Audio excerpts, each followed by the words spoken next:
പുലർച്ചെ 6 മണിയായപ്പോൾ തന്നെ ദേവിക ഉണർന്നു. കാരണം ഇന്ന് അവളുടെ മാളവികയുടെ ജീവിതത്തിൽ ഏറ്റവും പ്രധാനപ്പെട്ട ദിവസമാണ്. മാളവികയുടെ പുതിയ ജോലിയിലേക്കുള്ള ആദ്യത്തെ ചുവടുവെപ്പ്. മാളവിക അലമാര തുറക്കുമ്പോൾ കൈ സ്വാഭാവികമായി ഒരു വസ്ത്രത്തിലേക്കാണ് നീണ്ടതും. കഴിഞ്ഞ ഓണത്തിന് അച്ഛൻ വാങ്ങിത്തന്ന ഇളം മഞ്ഞ നിറത്തിലുള്ള കുർത്തി.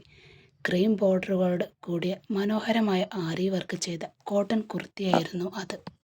അതിൻ്റെ തുണിയിൽ വിരലുകൾ ഓടിച്ചപ്പോൾ അച്ഛൻ്റെ സ്നേഹത്തിൻ്റെ തണുപ്പാണ് അവൾക്ക് അനുഭവപ്പെട്ടതും. അവളത് ദേഹത്തോട് ചേർത്ത് പിടിച്ചു. കണ്ണാടിയിൽ നോക്കി ഒന്ന് പുഞ്ചിരിച്ചു. അവളുടെ ഇഷ്ടനിറമായ മഞ്ഞ അവളെ കൂടുതൽ സുന്ദരിയാക്കിയിരുന്നു. ജീവിതത്തിലെ കരിയർ തുടങ്ങുന്നതിൻ്റെ ആകാംക്ഷയും സന്തോഷവും മാളവികയുടെ ഉള്ളിൽ ഒരു കടലായി അലതല്ലുന്നുണ്ടായിരുന്നു. അവൾ തയ്യാറായി താഴേക്ക് വന്നപ്പോൾ അച്ഛൻ അവളെ വാത്സല്യത്തോടെ നോക്കി. അവരുടെ കൈകൾ മകളുടെ തലയിൽ തലോടി. എല്ലാം നന്നായി വരും മോളെ. നിന്റെ കൈപുണ്യം പോലെ നിന്റെ ചുവടുകളും ആ സ്ഥാപനത്തിന് ഐശ്വര്യമാകട്ടെ. നമ്മുടെ കമ്പനിയും ഇനിയും ഉയരങ്ങളിലെത്താൻ നിന്റെ സാന്നിധ്യം സഹായിക്കട്ടെ. അച്ഛൻ കണ്ണുകൾ നിറച്ചുകൊണ്ട് ആശീർവദിച്ചുകൊണ്ട് അവളോടായി പറഞ്ഞു. പെട്ടെന്നാണ് അമ്മയുടെ സ്വരം അവിടെ മുഴങ്ങിക്കേട്ടത്. നീ എവിടെ പോയി ഞങ്ങൾക്കൊരു ചീത്തപ്പേരും ഉണ്ടാക്കരുത് കേട്ടല്ലോ. എന്ത് ചെയ്യുമ്പോഴും 2 വട്ടം നീ ചിന്തിക്കണം. അമ്മയുടെ സ്നേഹം എപ്പോഴും ഇങ്ങനെയാണ്. പുറമെ പരുക്കനാണെങ്കിലും ഉള്ളിൽ മക്കളോട് അളവറ്റ സ്നേഹമുണ്ട് ആ അമ്മയ്ക്ക്. നിന്റെ ചേച്ചി അഞ്ജലിയും അവിടെ തന്നെയാണ് വർക്ക് ചെയ്യുന്നത്. അവൾക്കൊരു അപമാനവും നീയായിട്ട് വരുത്തി വെക്കരുത് കേട്ടല്ലോ മാളവിക. ആ അമ്മയുടെ ആ വാക്കുകൾ മാളവികയുടെ ഉത്തരവാദിത്വ ബോധം വർദ്ധിപ്പിച്ചു. അവൾ മനസ്സിലെ ഒന്ന് ഉറപ്പിച്ചു. ഞാനായിട്ടൊന്നും ചേച്ചിക്കായി വരുത്തി വെക്കില്ല. മിതമായ മേക്കപ്പും പ്രിയപ്പെട്ട കുർത്തിയും ധരിച്ച് മാളവിക ആ വലിയ കോർപ്പറേറ്റ് ഓഫീസിലേക്ക് എത്തി. ആഡംബരം തുണിപ്പൊന്ന ആ അന്തരീക്ഷം കണ്ട് അവളൊന്ന് അമ്പരന്നെങ്കിലും ആത്മവിശ്വാസം കൈവിട്ടിരുന്നില്ല. റിസപ്ഷനിലെ പെൺകുട്ടിയോട് അവൾ വിനയത്തോടെ ചോദിച്ചു. മാഡം, സാർ എത്രാമത്തെ ഫ്ലോറിലാണ് ഇരിക്കുന്നത്? റിസപ്ഷനിസ്റ്റ് പെൺകുട്ടി മാളവികയെ ഒന്ന് നോക്കിക്കൊണ്ട് ചുണ്ടിൽ ഒരു പുച്ഛച്ചിരി വിരിഞ്ഞു. ഏത് സാറിനെ കാണാനാണ്? നിന്നെ കണ്ടിട്ട് ഒരു ഭിക്ഷക്കാരിയെ പോലെയുണ്ടല്ലോ. ഇവിടുത്തെ ഏത് ഓഫീസർമാരെ കാണാനാണ്? ഈ വേഷമാണോ നീ കെട്ടിവരുന്നത്? ആ വാക്കുകൾ മാളവികയുടെ നെഞ്ചിൽ തുളച്ചു കയറി. പക്ഷെ അവൾ തളർന്നില്ല. അവളുടെ കണ്ണുകളിൽ അഗ്നി പടർന്നു. വാക്കുകൾ സൂക്ഷിച്ചുപയോഗിക്കണം മിസ്. ഇന്നലെ ഇവിടെ നിയമിതയായ എംപ്ലോയിയാണ് ഞാൻ. ഒരു സഹപ്രവർത്തകയോട് സംസാരിക്കേണ്ട മര്യാദയെങ്കിലും നിങ്ങൾ പാലിക്കേണ്ടതുണ്ട്. പെൺകുട്ടി അല്പം അമ്പരന്നു. എങ്കിലും അഹങ്കാരത്തോടെ ചോദിച്ചു. എങ്കിൽ ID കാർഡ് കാണിക്ക്. മാളവിക തൻ്റെ അപ്പോയിൻമെൻ്റ് ലെറ്റർ മുന്നിലേക്ക് നീട്ടി. അത് കണ്ടപ്പോൾ റിസപ്ഷനിസ്റ്റിൻ്റെ മുഖം വിളറി. അവൾ പരുങ്ങലോടെ പറഞ്ഞു. ക്ഷമിക്കണം, സാർ വരാൻ ഇനിയും അരമണിക്കൂർ വൈകും. അതുവരെ വെയിറ്റിംഗ് റൂമിലേക്ക് പോയിരിക്കുക. അതേസമയം നഗരത്തിൻ്റെ പടിഞ്ഞാറ് ഭാഗത്തുള്ള ദേവമംഗലം എന്ന തറവാട് വീടിൻ്റെ ഗേറ്റ് തുറന്ന് 6 അടി പൊക്കമുള്ള ഒരു രൂപം അകത്തേക്കു കയറി. തൻ്റെ പതിവ് ജോഗിങ് കഴിഞ്ഞ് തിരിച്ചെത്തിയതായിരുന്നു ഈ കമ്പനിയുടെ MD അഗ്നിദേവ്. വെട്ടിയൊതുക്കിയ താടിയും മീശയും വിയർപ്പിൻ്റെ തിളങ്ങുന്ന 6 അടി പൊക്കവുമുണ്ട് ആ ശരീരത്തിന്. കുളി കഴിഞ്ഞ് കണ്ണാടിക്ക് മുന്നിൽ നിന്ന് മുടി ചീകുമ്പോഴാണ് അവൻ്റെ മുഖത്ത് ഒരു വക്രബുദ്ധി തെളിഞ്ഞത്.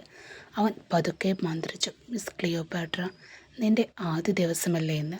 ഒരാഴ്ചക്കുള്ളിൽ നിന്നെക്കൊണ്ട് മുട്ടുമുടക്കി കുത്തി മാപ്പ് പറയിച്ചെങ്കിൽ എൻ്റെ പേര് അഗ്നിദേവ് എന്നല്ല.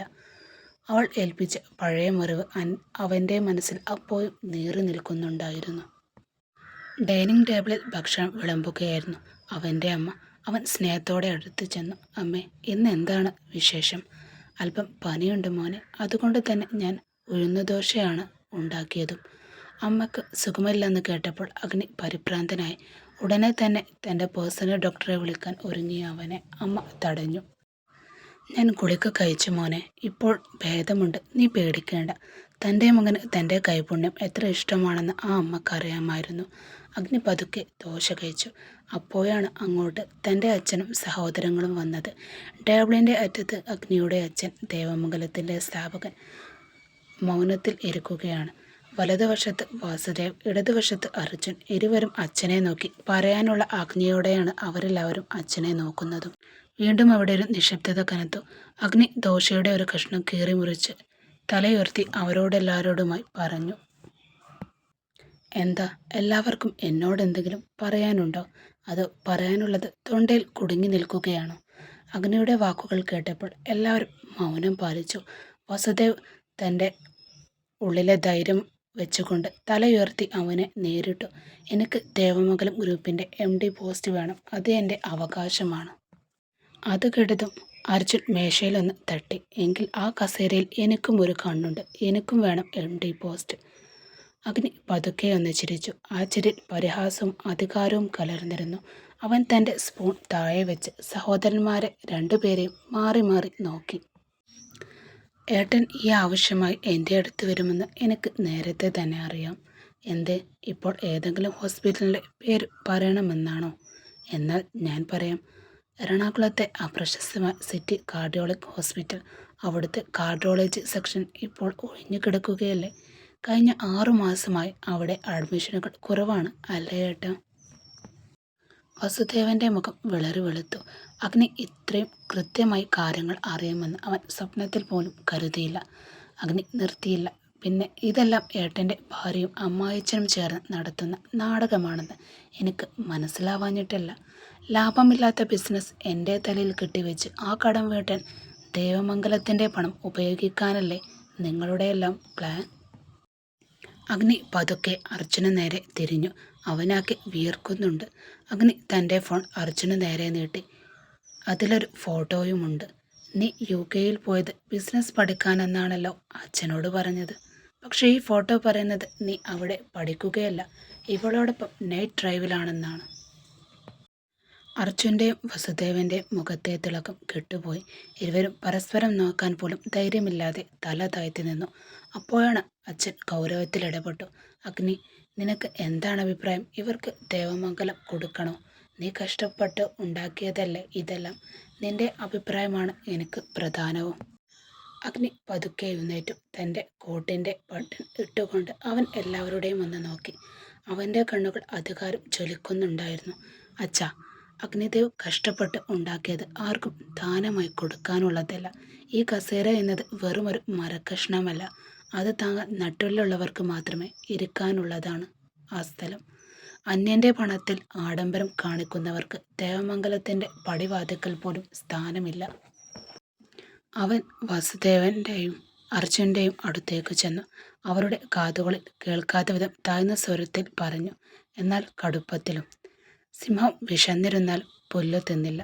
പക്ഷേ സിംഹത്തിൻ്റെ ഗുഹയിൽ കയറി കടിപിടി കൂടാൻ വന്നാൽ നിങ്ങളെ ജീവനോടെ പുറത്തുവിടാൻ എനിക്ക് സൗകര്യമില്ല. ഈ ദേവമംഗലം അഗ്നിദേവിൻ്റേതാണ്. അത് എങ്ങനെ തന്നെ തുടരും. ഇനി അധികാരം ചോദിച്ചു വന്നാൽ ചോദിച്ചവർക്ക് നാവുണ്ടാവില്ല എന്ന് ഓർക്കുന്നതും നിങ്ങൾക്കും നല്ലതാണ്. അഗ്നിദേവ് തൻ്റെ കാർ കീ കയ്യിലെടുത്ത് പുറത്തേക്ക് നടന്നു. പിന്നെ നിശബ്ദതയിൽ തറഞ്ഞു നിൽക്കുന്ന കുടുംബാംഗങ്ങളെ അവൻ തിരിഞ്ഞു നോക്കിയതേയില്ല. ദേവമംഗലം തറവാടിൻ്റെ കനൽ വഴികൾ താണ്ടി അഗ്നിദേവ് തൻ്റെ ഓഫീസിലേക്കെത്തി. അവൻ കാറിൽ നിന്നിറങ്ങിയപ്പോൾ തന്നെ ആ അന്തരീക്ഷമാകെ മാറിയിരുന്നു. ഷർട്ടിൻ്റെ കൈകൾ പകുതി മടക്കി വെച്ച് തോളിൽ കോട്ടും തൂക്കി ഗാംഭീര്യത്തോടെ നടന്നു വരുന്ന ബോസിനെ കണ്ട് സെക്യൂരിറ്റി മുതൽ ഉന്നത ഉദ്യോഗസ്ഥർ വരെ നിശബ്ദരായി നിന്നു. ഒരു ആജ്ഞയുമില്ലാതെ തന്നെ എല്ലാവരും എഴുന്നേറ്റു നിന്നു. അഗ്നിദേവ് തൻ്റെ ആഡംബരത്തെക്കാളുപരി ഹാർഡ് വർക്കിനെ പ്രണയിച്ചവനാണ്. അവന് മുന്നിൽ മടിയന്മാർക്ക് സ്ഥാനമില്ല. അവൻ്റെ ഓരോ ചുവടും ആ ഗർവവും അധികാരവും പ്രകടമായിരുന്നു. ആരെയും നോക്കാതെ ഒന്നിനെയും കാത്തു നിൽക്കാതെ അവൻ നേരെ തൻ്റെ ക്യാബിനിലേക്ക് നടന്നു. വലിയ ഗ്ലാസ് വാതിലുകൾ തള്ളി തുറന്ന് അവൻ തൻ്റെ കസേരയിലിരുന്നു. ക്യാബിനിലെ ഇൻ്റർകോം ശബ്ദിച്ചു. സർ, പുതിയതായി ജോയിൻ ചെയ്ത മാളവിക വെളിയിൽ നിൽക്കുന്നുണ്ട്. അഗ്നി തൻ്റെ ടേബിൾ ഫയലിൽ നിന്ന് കണ്ണെടുക്കാതെ തന്നെ മറുപടി നൽകി. അവളോട് ഇങ്ങോട്ട് വരാൻ പറ. റിസപ്ഷനിലെ അപമാനത്തിന് ശേഷം വെയിറ്റിംഗ് റൂമിൽ ഇരിക്കുകയായിരുന്ന മാളവികയോട് അറ്റൻഡർ വന്ന് പറഞ്ഞു, മാഡം, ബോസ് വിളിക്കുന്നുണ്ട്. 4ാം നിലയിലെ മെയിൻ ക്യാബിനാണ്. മാളവിക പതുക്കെ നടന്നു. ഓരോ ചുവടിലും ഒരു തരം ആകാംക്ഷയും ഭയവും കലർന്നിരുന്നു അവളിൽ. ക്യാബിൻ്റെ വലിയ വാതിൽ മുന്നിലെത്തിയ അവൾ പതുക്കെ കൈ പിടിച്ച് തിരിച്ചു. വാതിൽ തുറന്ന് അകത്തേക്ക് കയറുമ്പോൾ അഗ്നിദേവ് തൻ്റെ കസേര ജനലിലേക്ക് തിരിച്ചു വെച്ച് പുറത്തേക്ക് നോക്കിയിരിക്കുകയാണ്. അവൾ അകത്തേക്ക് വരുന്നത് അവൻ കണ്ടില്ലെങ്കിലും ആ കാലൊച്ചകൾ അവൻ്റെ കാതുകളിൽ പതിക്കുന്നുണ്ടായിരുന്നു. Good morning sir. മാളവിക തൻ്റെ മധുരമായ സ്വരത്തിൽ അഭിവാദ്യം ചെയ്തു അവനെ. അഗ്നി അതിനൊന്നും പ്രതികരിച്ചില്ല. അവൻ ആ കസേരയിൽ നിശ്ചലനായി തന്നെ ഇരുന്നു. മാളവിക അവിടെ സ്തംഭിച്ചു നിന്നു. മിനിറ്റുകൾ കടന്നുപോയി. പെട്ടെന്ന് അവൻ്റെ ഫോൺ ബെല്ലടിച്ചു. അവൻ ഫോണുകളെടുത്തു സംസാരിച്ചു തുടങ്ങി. ആ ശബ്ദം കേട്ടതും മാളവികയുടെ നെഞ്ചിൽ ഒരു മിന്നൽ പിണർ പാഞ്ഞുപോയി. ഈ ശബ്ദം, ഇത് അവൻ തന്നെയല്ലേ? റോഡിലെ ആ തർക്കവും തന്നെ അപമാനിച്ച ആ മുഖവും അവളുടെ ഓർമ്മയിൽ മിന്നിമറിഞ്ഞു.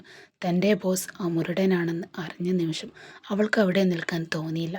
അപമാനം കൊണ്ട് മുഖം ചുവന്നവൾ പതുക്കെ തിരിഞ്ഞു നടക്കാനൊരുങ്ങി. Miss Malavika, coming. അഗ്നിയുടെ ആ ഗാംഭീര്യമുള്ള ശബ്ദം റൂമിൽ മുഴങ്ങി. മാളവിക പതുക്കെ തിരിഞ്ഞു നിന്നു. അവളുടെ മുഖത്ത് ഒരു വെളുക്കെയുള്ള ചിരി വരുത്തി തീർക്കാൻ അവൾ ശ്രമിച്ചു. പക്ഷെ ആ കണ്ണുകളിൽ അഗ്നിയോടുള്ള അമർഷം ജ്വലിക്കുന്നുണ്ടായിരുന്നു. അഗ്നി തൻ്റെ കസേര പതുക്കെ അവൾക്ക് നേരെ തിരിച്ചു. അവൻ്റെ മുഖത്ത് ആ നിഗൂഢമായ പുഞ്ചിരി വിരിഞ്ഞു.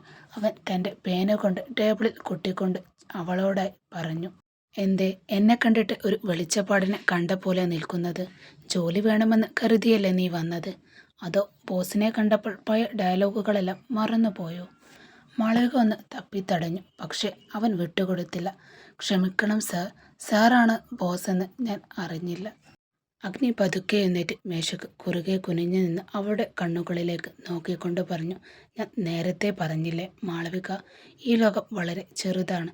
ഇനി നീ ശ്വസിക്കുന്ന വായുവിൽ പോലും അഗ്നിദേവിൻ്റെ ഒപ്പമുണ്ടാവും. Welcome to Devamangalam groups. നിന്റെ അഹങ്കാരത്തിൽ ഞാൻ ഇന്നിവിടെ ഫുൾ സ്റ്റോപ്പ് ഇടുകയാണ്. അഗ്നി പതുക്കെ എഴുന്നേറ്റ് മേശയ്ക്ക് കുറുകെ കുനിഞ്ഞു നിന്നവളുടെ കണ്ണുകളിലേക്ക് നോക്കി പറഞ്ഞു, ഞാൻ നേരത്തെ പറഞ്ഞതല്ലേ മാളവിക, ഈ ലോകം വളരെ ചെറുതാണ്. ഇനി നീ ശ്വസിക്കുന്ന വായുവിൽ പോലും അഗ്നിദേവിൻ്റെ ഒപ്പമുണ്ടാവും. Welcome to Devamangalam groups. നിന്റെ അഹങ്കാരത്തിന് ഞാൻ ഇന്നിവിടെ ഫുൾ സ്റ്റോപ്പ് ഇടുകയാണ്.